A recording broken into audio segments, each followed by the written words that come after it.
To the Lighthouse by Virginia Woolf. Window 1. Yes, of course, if it's fine tomorrow, said Mrs. Ramsay. But you'll have to be up with the lark, she added.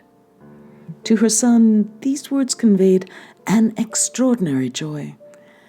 As if it were settled, the expedition were bound to take place, and the wonder to which he had looked forward for years and years, it seemed, was, after a night's darkness and a day's sail, within touch. Since he belonged, even at the age of 6, to that great clan which cannot keep this feeling separate from that, but must let future prospects with their joys and sorrows cloud what is actually at hand, since, to such people, even in earliest childhood, any turn in the wheel of sensation has the power to crystallize and transfix the moment upon which its gloom or radiance rests.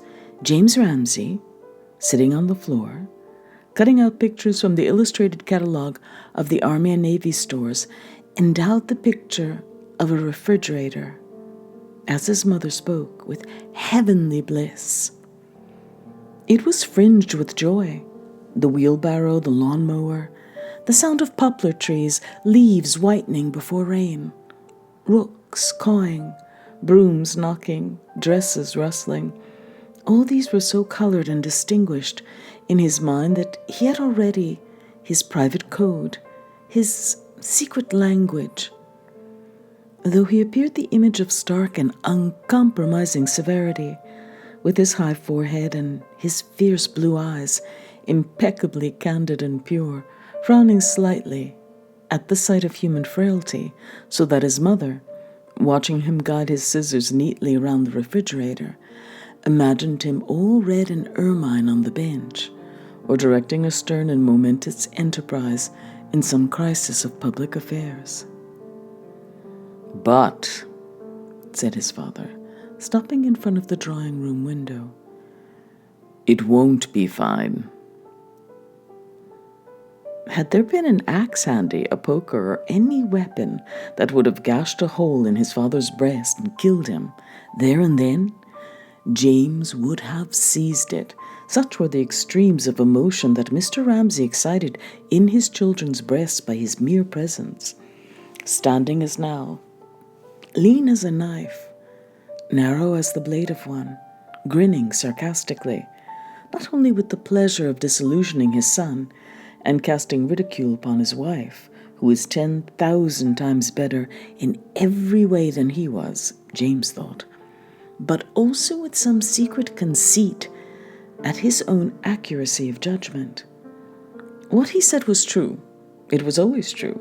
He was incapable of untruth, never tampered with a fact, never altered a disagreeable word to suit the pleasure or convenience of any mortal being, least of all his own children, who, sprung from his loins, should be aware from childhood that life is difficult, facts uncompromising, and the passage to that fabled land where our brightest hopes are extinguished, our frail barks founder in darkness.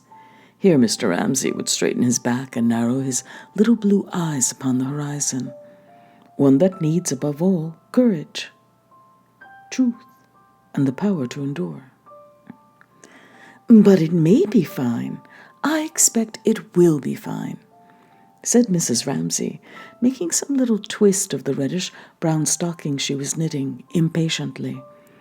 If she finished it tonight, if they did go to the lighthouse after all, it was to be given to the lighthouse keeper for his little boy, who was threatened with a tuberculosis hip, together with a pile of old magazines and some tobacco, indeed, whatever she could find lying about, not really wanted, but only littering the room, to give to those poor fellows who must be bored to death, sitting all day with nothing to do but polish the lamp and trim the wick and rake about on their scrap of garden.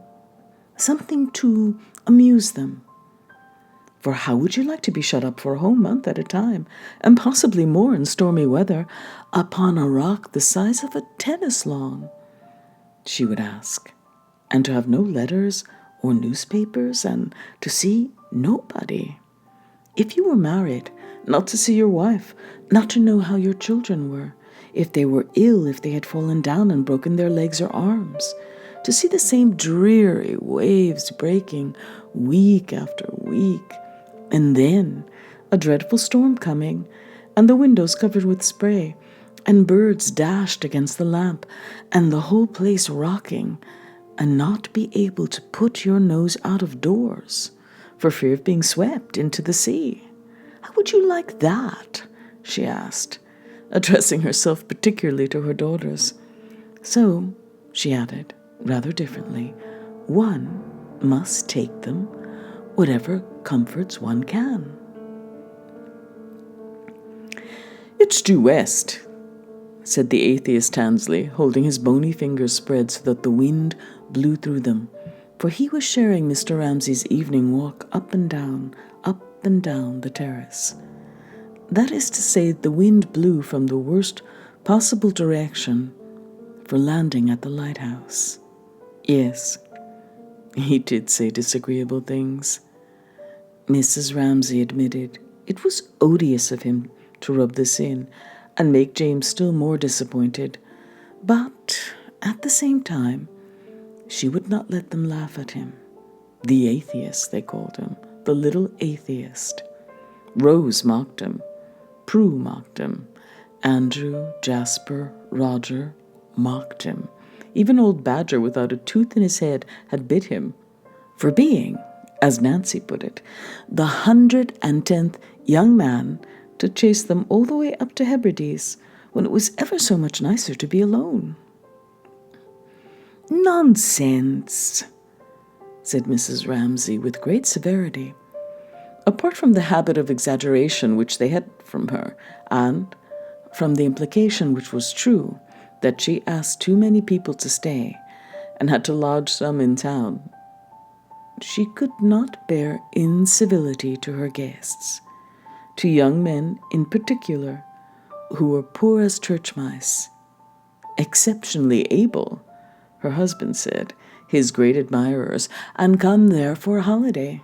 Indeed, she had the whole of the other sex under her protection, for reasons she could not explain, for their chivalry and valor, for the fact that they negotiated treaties, ruled India, controlled finance, finally for an attitude towards herself, which no woman could fail to feel or to find agreeable, something trustful, childlike, reverential, which an old woman could take from a young man without loss of dignity.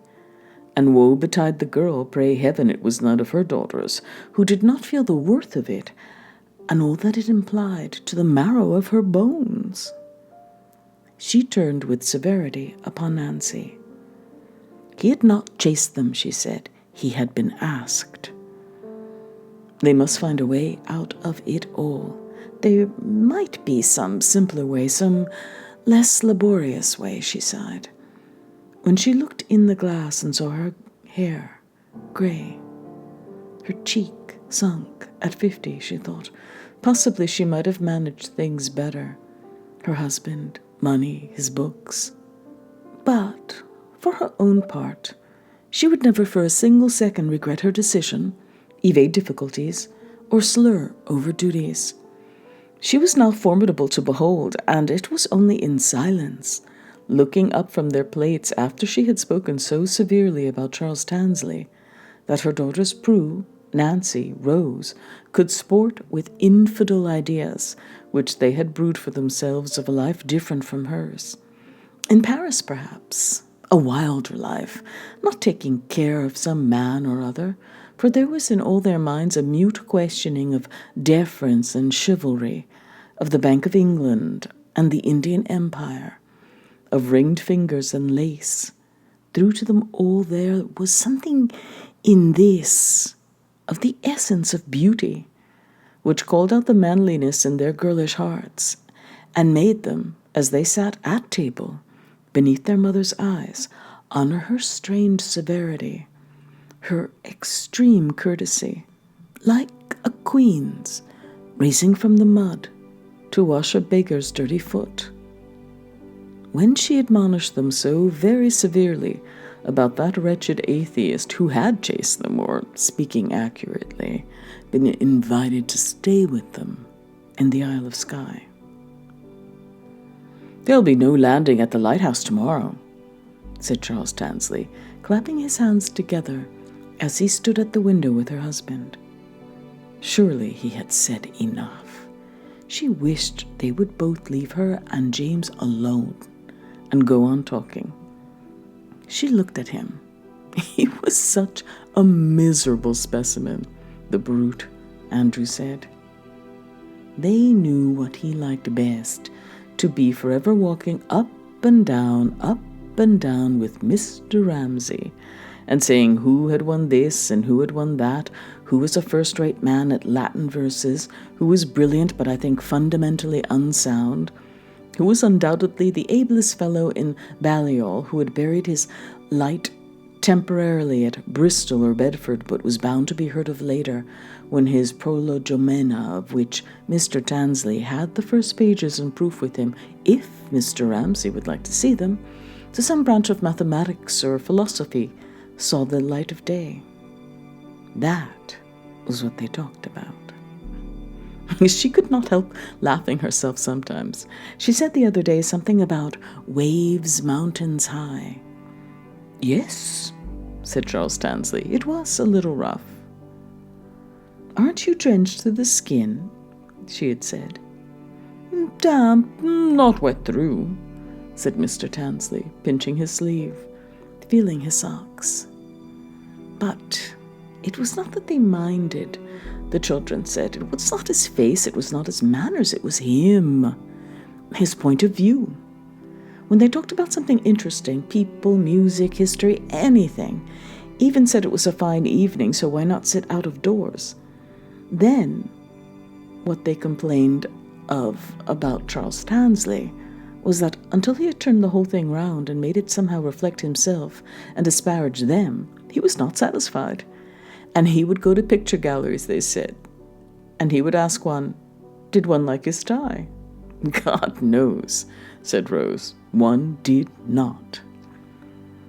Disappearing as stealthily as stags from the dinner table, directly the meal was over, the 8 sons and daughters of Mr. and Mrs. Ramsay sought their bedrooms.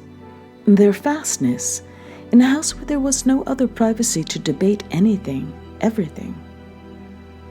Tansley's tie, the passing of the Reform Bill, seabirds and butterflies, people, while the sun poured into those attics, which a plank alone separated from each other so that every footstep could be plainly heard, and the Swiss girl sobbing for her father, who was dying of cancer in the valley of the Grisons, and lit up baths, flannels, straw hats, ink pots, paint pots, beetles, and the skulls of small birds, while it drew from the long frilled strips of seaweed pinned to the wall a smell of salt and weeds, which was in the towels too, gritty with sand from bathing.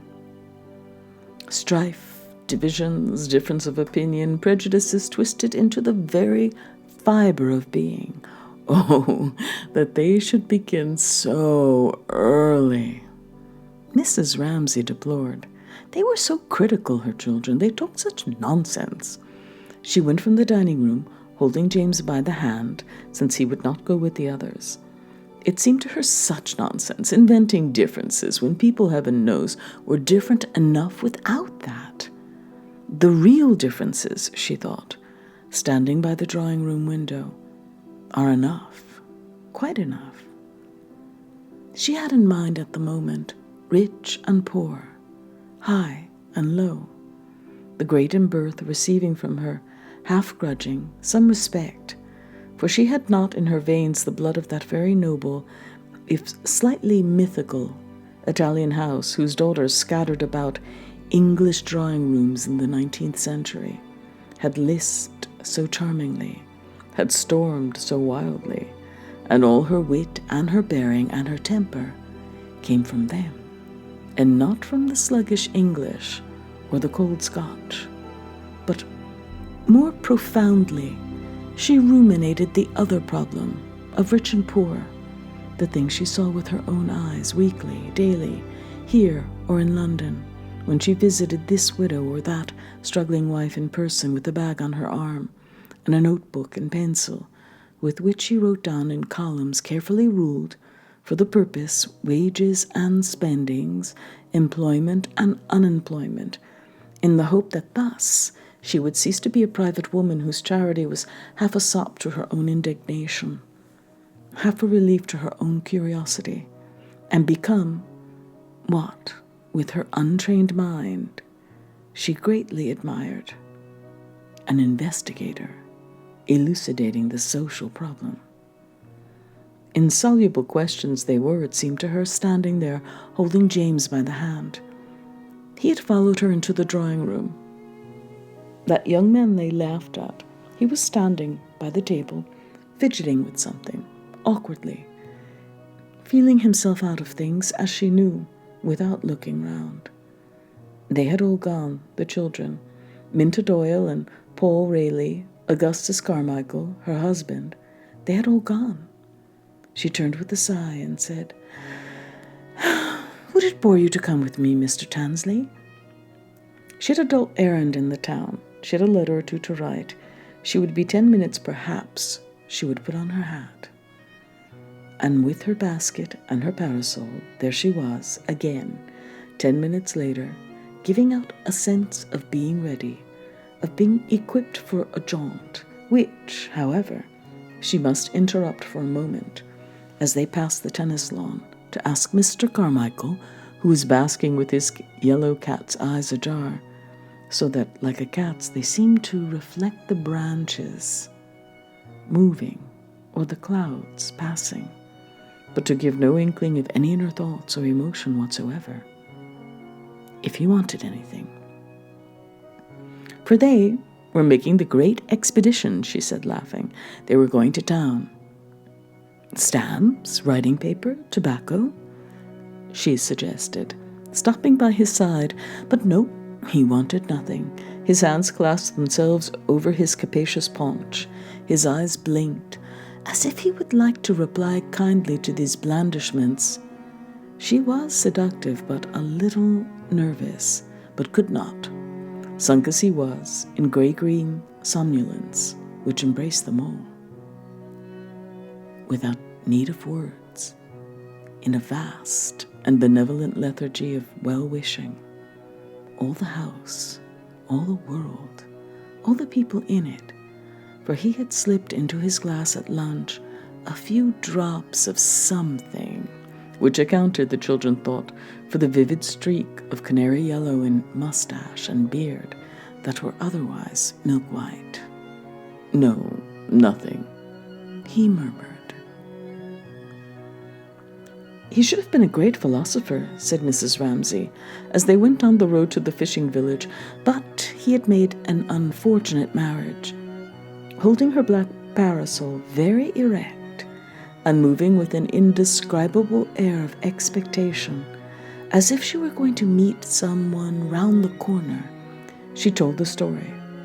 An affair at Oxford with some girl, an early marriage, poverty, going to India, translating a little poetry very beautifully, I believe, being willing to teach the boys Persian or Hindustani, but what really was the use of that? And then lying, as they saw him, on the lawn. It flattered him, snubbed as he had been. It soothed him that Mrs. Ramsay should tell him this. Charles Tansley revived, insinuating too as she did the greatness of man's intellect, even in its decay, the subjection of all wives. Not that she blamed the girl, and the marriage had been happy enough, she believed, to their husbands' labors. She made him feel better pleased with himself than he had done yet, and he would have liked, had they taken a cab, for example, to have paid the fare. As for her little bag, might he not carry that? No, she said. She always carried that herself. She did, too. Yes, he felt that in her. He felt that many things, something in particular that excited him and disturbed him for reasons which he could not give. He would like her to see him, gowned and hooded, walking in a procession, A fellowship, a professorship. He felt capable of anything and saw himself, but what was she looking at? And a man pasting a bill.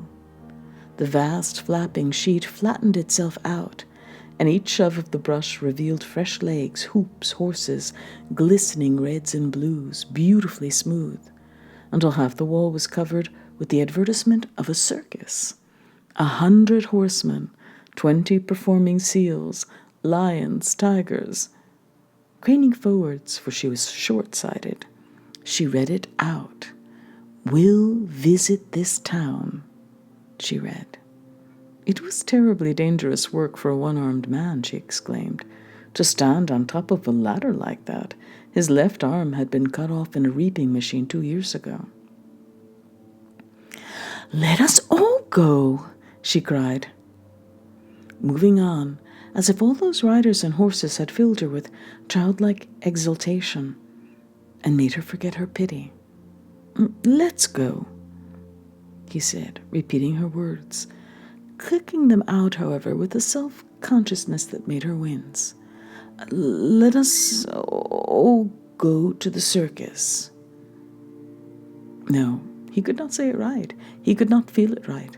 But why not, she wondered. What was wrong with him then? She liked him warmly at the moment. Had they not been taken, she asked, to circuses when they were children? "Never," he answered, as if she had asked the very thing he wanted, had been longing all these days to say how they did not go to circuses. It was a large family, 9 brothers and sisters, and his father was a working man. "My father is a chemist, Mrs. Ramsay. He keeps a shop." He himself had paid his own way since he was 13. Often he went without a great coat in winter. He could never return hospitality. Those were his parched, stiff words. At college, he had to make things last twice the time other people did. He smoked the cheapest tobacco, shag, the same the old men did in the quays. He worked hard, 7 hours a day. His subject was now the influence of something upon somebody. They were walking on, and Mrs. Ramsay did not quite catch the meaning, only the words here and there. Dissertation, fellowship, readership, lectureship. She could not follow the ugly academic jargon that rattled itself off so glibly, but said to herself that she saw now why going to the circus had knocked him off his perch, poor little man, and why he came out instantly with all that about his father and mother and brothers and sisters.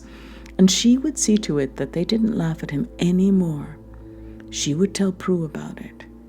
What he would have liked, she supposed, would have been to say how he had gone not to the circus but to Ibsen with the Ramsays. He was an awful prig, oh yes, an insufferable bore. For though they had reached the town now and were in the main street with carts grinding past on the cobbles, still he went on talking about settlements and teaching and working men, helping our own class and lectures, till she gathered that he had got back entire self-confidence, had recovered from the circus, and was about, and now again she liked him warmly, to tell her. But here, the houses falling away on both sides, they came out on the quay, and the whole bay spread before them. And Mrs. Ramsay could not help exclaiming, "Oh, how beautiful!" For the great plateful of blue water was before her. The hoary lighthouse, distant, austere, in the midst. And on the right, as far as the eye could see, fading and falling, in soft low pleats, the green sand dunes with the wild flowing grasses on them, which always seemed to be running away into some moon country, uninhabited of men. That was the view, she said, stopping, growing grayer-eyed, that her husband loved. She paused a moment, but now, she said, artists had come here. There indeed, only a few paces off, stood one of them, in Panama hat and yellow boots, seriously, softly, absorbedly, for all that he was watched by 10 little boys with an air of profound contentment on his round red face, gazing, and then, when he had gazed, dipping, imbuing the tip of his brush in some soft mound of green or pink. Since Mr. Pauncefort had been there 3 years before, all the pictures were like that, she said, green and grey, with lemon-coloured sailing boats and pink women on the beach. But her grandmother's friends, she said, glancing discreetly as they passed, took the greatest pains. First, they mixed their own colours, and then they ground them, and then they put damp cloths to keep them moist. So Mr. Tansley supposed she meant him to see that that man's picture was skimpy. Was that what one said? The colours weren't solid. Was that what one said? Under the influence of that extraordinary emotion which had been growing all the walk, had begun in the garden when he wanted to take her bag, had increased in town when he wanted to tell her everything about himself. He was coming to see himself and everything he had ever known, gone crooked a little. It was awfully strange. There he stood in the parlour of a poky little house where she had taken him, waiting for her, while she went upstairs a moment to see a woman. He heard her quick step above, heard her voice, cheerful, then low, looked at the mats, tea caddies, glass shades, waited quite impatiently, looked forward eagerly to the walk home, determined to carry her bag, then heard her come out, shut a door, say they must keep the windows open and the door shut, ask at the house for anything they wanted. She must be talking to a child, when suddenly in she came, stood for a moment silent, as if she had been pretending up there, and for a moment let herself be now. Stood quite motionless for a moment, against a picture of Queen Victoria wearing the blue ribbon of the garter, when all at once he realized that it was this. It was this. She was the most beautiful person he had ever seen, with stars in her eyes and veils in her hair, with cyclamen and wild violets. What nonsense was he thinking? She was 50 at least. She had 8 children, stepping through fields of flowers and taking to her breast buds that had broken and lambs that had fallen, with the stars in her eyes and the wind in her hair. He had hold of her bag. "Goodbye, Elsie," she said, and they walked up the street, she holding her parasol erect and walking as if she expected to meet someone round the corner, while for the first time in his life Charles Tansley felt an extraordinary pride. A man digging in a drain stopped digging and looked at her, let his arm fall down and looked at her. For the first time in his life, Charles Tansley felt an extraordinary pride, felt the wind and the cyclamen and the violets, for he was walking with a beautiful woman. He had hold of her bag. 2. "No going to the Lighthouse, James?" he said, as trying in deference to Mrs. Ramsay to soften his voice into some semblance of geniality at least. Odious little man, thought Mrs. Ramsay. Why go on saying that? 3. "Perhaps you will wake up and find the sun shining and the birds singing," she said compassionately, smoothing the little boy's hair, for her husband, with his caustic saying that it would not be fine, had dashed his spirits, she could see. This going to the lighthouse was a passion of his, she saw, and then, as if her husband had not said enough, with his caustic saying that it would not be fine tomorrow, this odious little man went and rubbed it in all over again. "Perhaps it will be fine tomorrow," she said, smoothing his hair. All she could do now was to admire the refrigerator and turn the pages of the store's list in the hope that she might come upon something like a rake or a mowing machine, which, with its prongs and its handles, would need the greatest skill and care in cutting out. All these young men parodied her husband, she reflected. He said it would rain, they said it would be a positive tornado. But here, as she turned the page, Suddenly, her search for the picture of a rake or a mowing machine was interrupted. The gruff murmur, irregularly broken by the taking out of pipes and the putting in of pipes, which had kept on assuring her, though she could not hear what was said as she sat in the window which opened on the terrace, that the men were happily talking. This sound, which had lasted now half an hour and had taken its place soothingly in the scale of sounds pressing on top of her, such as the tap of bowls upon bats, the sharp sudden bark now and then, "How's that? How's that?" of the children playing cricket, had ceased, so that the monotonous fall of the waves on the beach, which for the most part beat a measured and soothing tattoo to her thoughts, and seemed consolingly to repeat over and over again, as she sat with the children, the words of some old cradle song, murmured by nature, "I am guarding you, I am your support," but at other times suddenly and unexpectedly, especially when her mind raised itself slightly from the task actually in hand, had no such kindly meaning, but, like a ghostly roll of drums, remorselessly beat the measure of life, made one think of the destruction of the island and its engulfment in the sea, and warned her, whose day had slipped past in one quick doing after another, that it was all ephemeral as a rainbow. This sound, which had been obscured and concealed under the other sounds, suddenly thundered hollow in her ears, and made her look up with an impulse of terror. They had ceased to talk. That was the explanation. Falling in 1 second from the tension which had gripped her, to the other extreme which, as if to recoup her for her unnecessary expense of emotion, was cool, amused, and even faintly malicious. She concluded that poor Charles Tansley had been shed. That was of little account to her. If her husband required sacrifices, and indeed he did, she cheerfully offered up to him Charles Tansley, who had snubbed her little boy. One moment more, with her head raised, she listened, as if she waited for some habitual sound, some regular mechanical sound, and then, hearing something rhythmical, half said, half chanted, beginning in the garden, as her husband beat up and down the terrace, something between a croak and a song, she was soothed once more, assured again that all was well, and looking down at the book on her knee, found the picture of a pocket knife with 6 blades, which could only be cut out if James was very careful.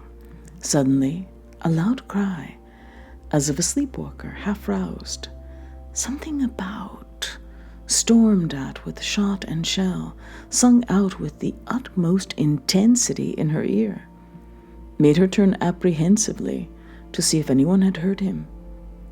Only Lily Briscoe she was glad to find, and that did not matter. But the sight of the girl standing on the edge of the lawn, painting, reminded her she was supposed to be keeping her head as much in the same position as possible for Lily's picture. Lily's picture. Mrs. Ramsay smiled. With her little Chinese eyes and her puckered-up face, she would never marry. One could not take her painting very seriously. She was an independent little creature, and Mrs. Ramsay liked her for it. So, remembering her promise, she bent her head.